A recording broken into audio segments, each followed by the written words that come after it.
Muito bem, começa mais um Papo Reto aqui pelo site Agora Vale, nesta quarta-feira, 26 de setembro de 2018.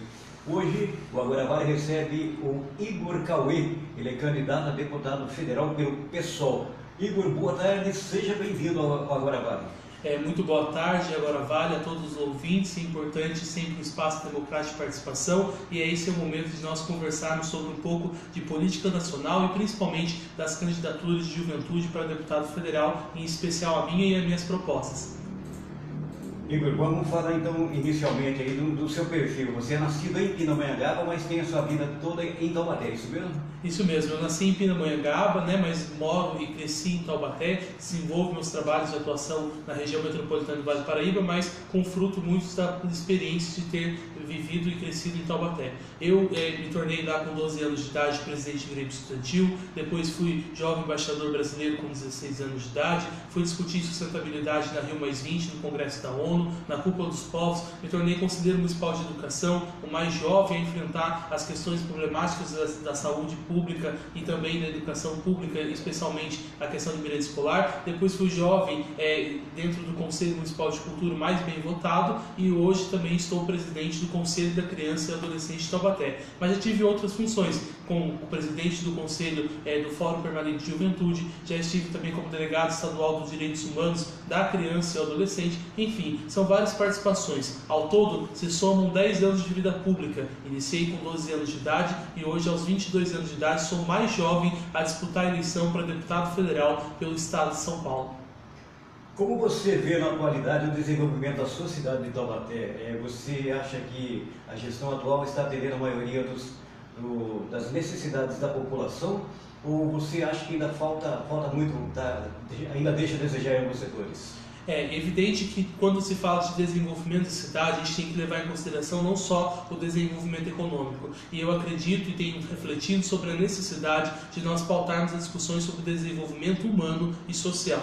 E tratar especificamente de Taubaté, e como uma característica do Vale, é a gente pensar numa ampliação da atenção psicossocial de atendimento, seja para populações de vulnerabilidade ou de qualquer que seja a classe. E isso faz com que a gente reflita e pense assim, Taubaté hoje, que tem uma população de 311 mil habitantes e aí no conjunto de um orçamento de 1 bilhão e 200 milhões de reais de orçamento, tem ainda pouca transparência acerca dos gastos efetivos dentro do município para desenvolvimento social. E essa é uma das cobranças que a gente tem que ter na política, né? Não se desenvolve um país sem que não pense nas pessoas e não basta só pensar na economia da cidade. Taubaté ainda precisa desenvolver melhor sua educação, ou seja, priorizar o desenvolvimento de creches e pré-escolas. A atenção básica do ensino fundamental é algo essencial para o desenvolvimento desse país. Por outro lado, a gente tem também as dificuldades regionais, e isso também se reflete em Taubaté, a respeito da saúde pública, em que se concentra a necessidade de termos um hospital público de atendimento especializado, ambulatórios médicos especializados, e em especial a pessoa com câncer. Por quê? Porque hoje a pessoa com câncer tem rodado o Vale do Paraíba e muitas das vezes não encontra tratamento adequado. E mais do que isso, é levado para fora do município. Nós precisamos instituir, junto com parcerias com o governo federal, políticas públicas de ampliação, por exemplo, do TFD, do tratamento fora do domicílio, a ampliação da lei nacional da Relação Nacional de Medicamentos Essenciais, chamado RENAME. Nós precisamos instituir 3% do PIB para a saúde pública. Enfim, são várias propostas que vão viabilizar que Taubaté, como todas as outras cidades do Vale do Paraíba, né, região litorânea e todo o Vale Histórico, nós possamos somar uma concretitude de desenvolvimento social pautado no crescimento econômico, transparente e processo político de construção. Muito bem, o Agora Vale recebe hoje aqui no Papo Reto o Igor Cauê, candidato a deputado federal pelo PSOL. Vale lembrar aqui que nós estamos com a nossa live pelo Facebook do Agora Vale e o internauta pode participar, pode enviar a sua pergunta, né, que a nossa equipe está a postos aqui para encaminhar para o Igor. Vamos falar então de algumas propostas suas, Igor. Uma delas a Universidade Pública do Vale do Paraíba. Eu gostaria que você comentasse sobre isso. Na área de educação nós temos algumas atuações específicas. A primeira dela é que nós precisamos investir com a revogação da PEC 95, que congelou os gastos públicos por 20 anos nos investimentos em saúde e educação. Nós revogarmos essa medida para que a gente possa instituir 10% do PIB da educação. Ao instituirmos 10% do PIB da educação brasileira, nós iremos conseguir ampliar e trazer emenda parlamentar para a região para construir uma universidade pública na área de humanas, prioritariamente, dentro do Vale do Paraíba. Porque hoje, se você olhar as nossas universidades públicas, elas são acessíveis para tecnologias e ciências e mais biológicas e exatas do que propriamente as ciências humanas, efetivamente. É o exemplo da Unifesp em São José, a Unesp em Guará e a USP em Lorena. Então a gente precisa ter uma atenção voltada para o ensino superior. Principalmente de um dado preocupante de que a reforma do ensino médio trouxe uma característica de profissionalização do ensino médio. E a gente se preocupa porque nós temos que desenvolver sim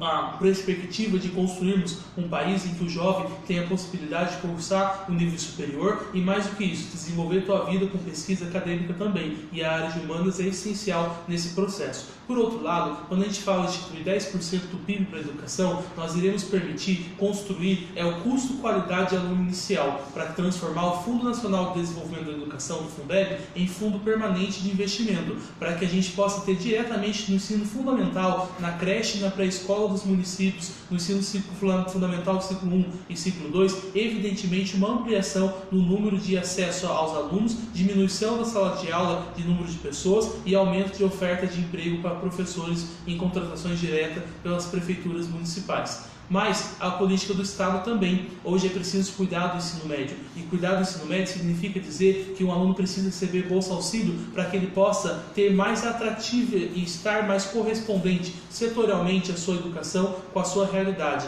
Não dá para discutir uma base que cuida de nacionalmente curricular comum no país, a base nacional curricular comum, discuta a educação de uma única forma, enquanto as realidades são diferentes. E as realidades que eu falo é desigualdade social. Então, para isso é preciso investir em política de renda, e a gente tem outras propostas para política de renda, porque a renda é essencial para que faça hoje diminuir o número de evasão escolar. A gente precisa investir, por exemplo, em aumento do ciclo de investimentos no processo de profissionalização do adolescente que está cursando ensino médio, e mais do que isso, as portas de entrada de estágio e a jovem aprendiz. Tudo isso conveniado com o ensino multidisciplinar. O ideal sempre é que nós façamos uma mudança no país na educação das pessoas.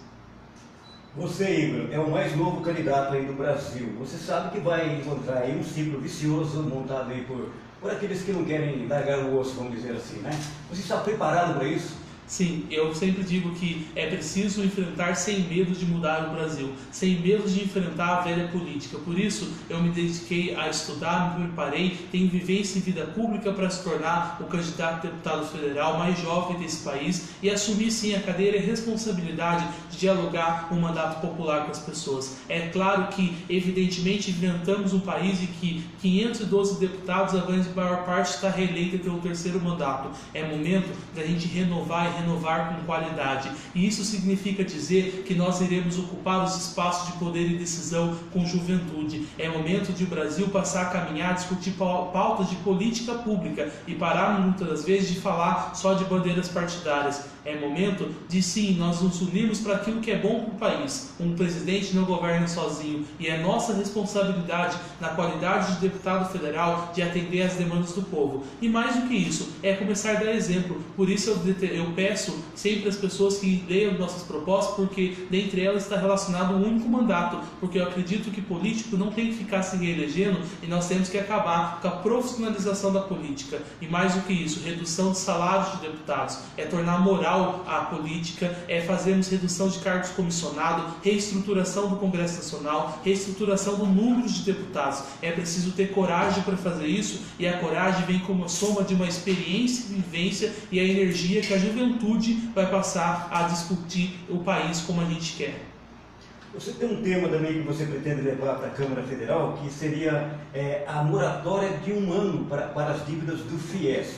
Eu gostaria que você comentasse sobre isso E também gostaria de que você avaliasse uma situação. Digamos que nós tenhamos aí o próximo presidente da República, digamos não, isso vai acontecer. O próximo presidente da República vai herdar uma dívida pública de em torno de 4 trilhões de reais. Você acha que seria viável esse tipo de moratória? O primeiro ponto, quando a gente fala de dívida pública, a gente precisa auditar essa dívida pública para saber para onde que está sendo pago. E é muito claro para a gente que esse dinheiro está sendo pago para banco e para pessoas que compram o título da dívida pública. E isso fala para a gente tratar de política macroeconômica, o campo flutuante, a forma de estimulação hoje da economia. A gente precisa parar de existir nesse país, principalmente votado pelo Congresso Nacional, as metas de superávit primário, que é a meta de dívida efetivamente interna do país, para que a gente possa discutir a capacidade de renda conveniada com a capacidade também de contribuição das pessoas. E para isso tem que instituir reforma tributária, para que nós possamos tirar os impostos dos mais pobres e aumentar os impostos daqueles que são mais ricos, que significa aumentar imposto para aquele 1% que detém mais da metade da renda do povo brasileiro. Você, trabalhador, trabalhadora, sabe que nós vivemos um país em que cada vez mais você paga juro e taxa e paga número de impostos que não tem correspondência. Enquanto um rico anda, e o rico que eu falo é aquele que arrecada mais de R$1 bilhão aí por ano, ele anda de jato particular ou mesmo de helicóptero e não paga IPVA. Nós iremos mudar isso e com coragem, fazendo reforma tributária.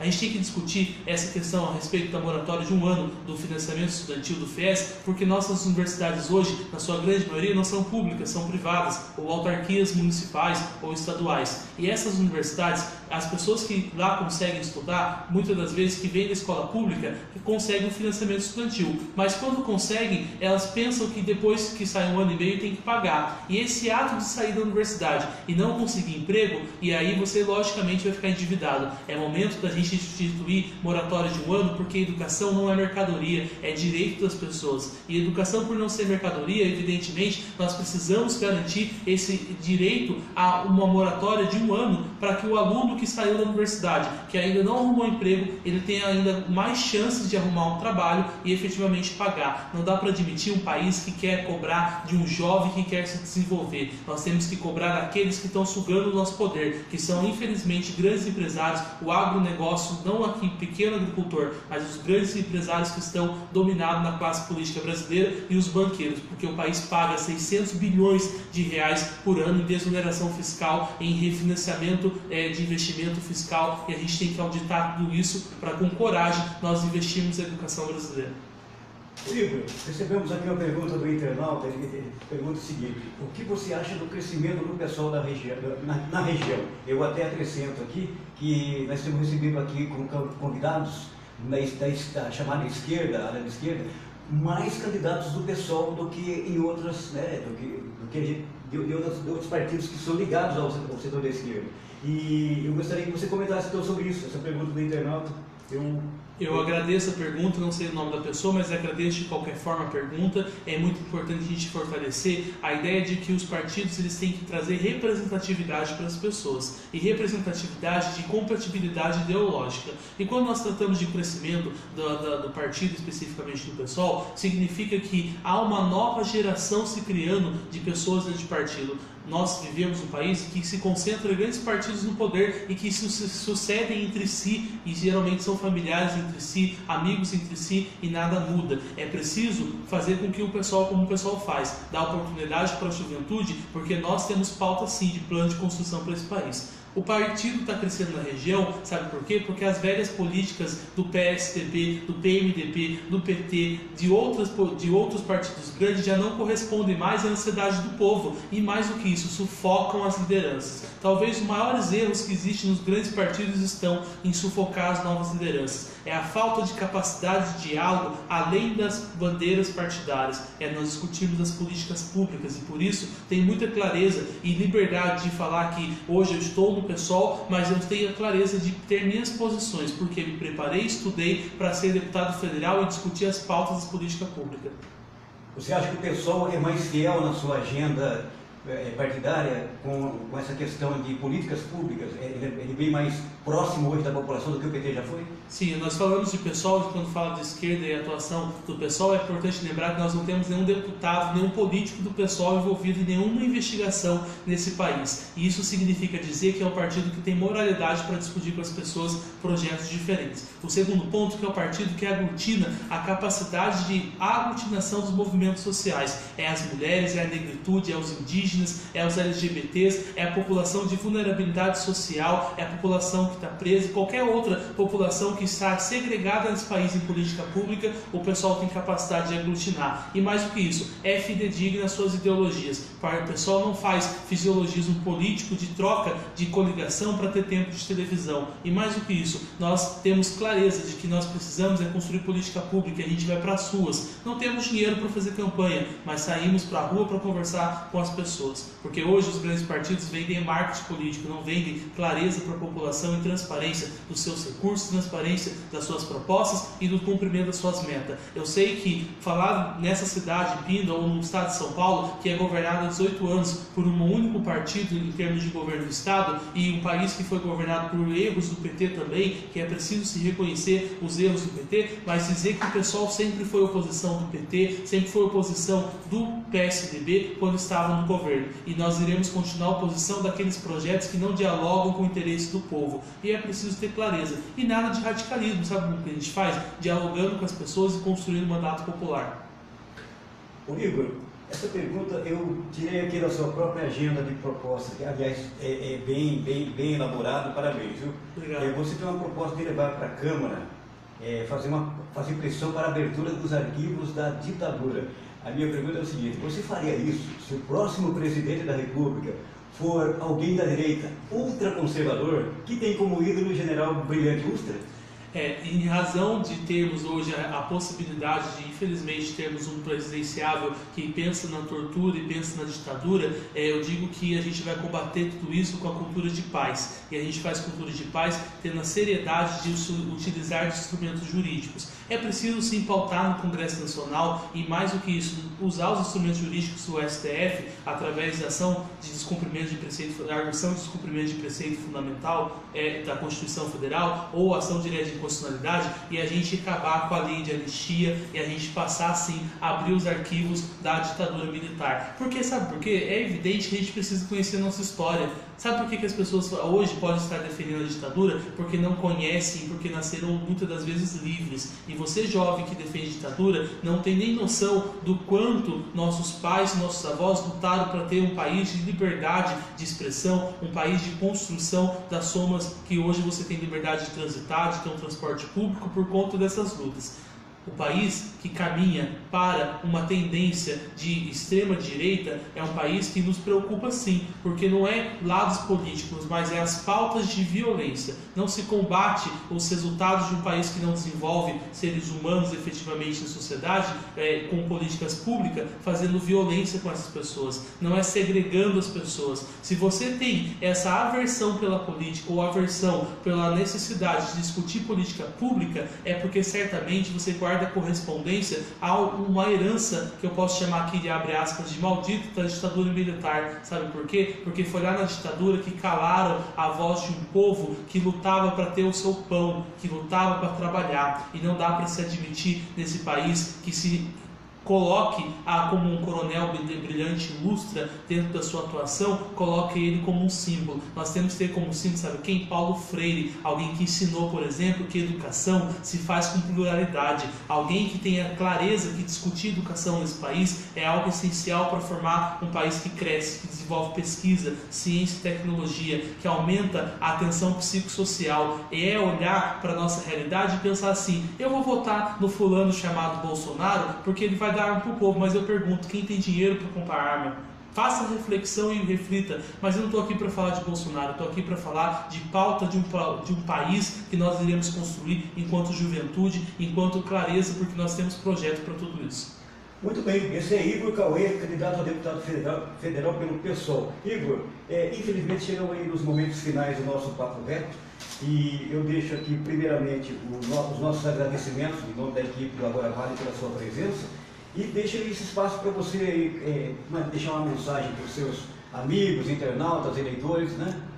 Você, eleitor que nos assiste, e você, trabalhador, jovem, é momento de nós fazermos uma reflexão do país que queremos. É momento de nós olharmos porque nossos sonhos não cabem na urna, mas nossos pesadelos cabem. É momento de refletir sobre os projetos que queremos de um país. Vamos avançar na atenção psicossocial, vamos avançar nas pautas progressistas na educação, na saúde pública. Eu perdi, por exemplo, minha irmã com 19 anos de idade, com câncer por não ter tratamento. Vivi isso na minha casa, eu sei o quanto as pessoas estão sofrendo. É momento de nós termos projeto de juventude que tem responsabilidade pela sociedade que ela constrói. E esse momento nós fazermos reforma tributária, nós revogarmos reforma trabalhista, acabarmos com essa proposta de terceirização irrestrita, avançarmos na educação pública, investindo 10% do PIB, 3% do PIB na saúde pública, investirmos na cultura, 1% da desvinculação da Receita da União, barrarmos a proposta da reforma da Previdência, utilizarmos a contribuição social de lucros líquidos, o PIS, PASEP, o COFINS para a composição da Seguridade Social. Enfim, são muitas propostas. Convido você a buscar lá na rede social. Meu nome é Igor Cauê, Igor com H, Cauê com C.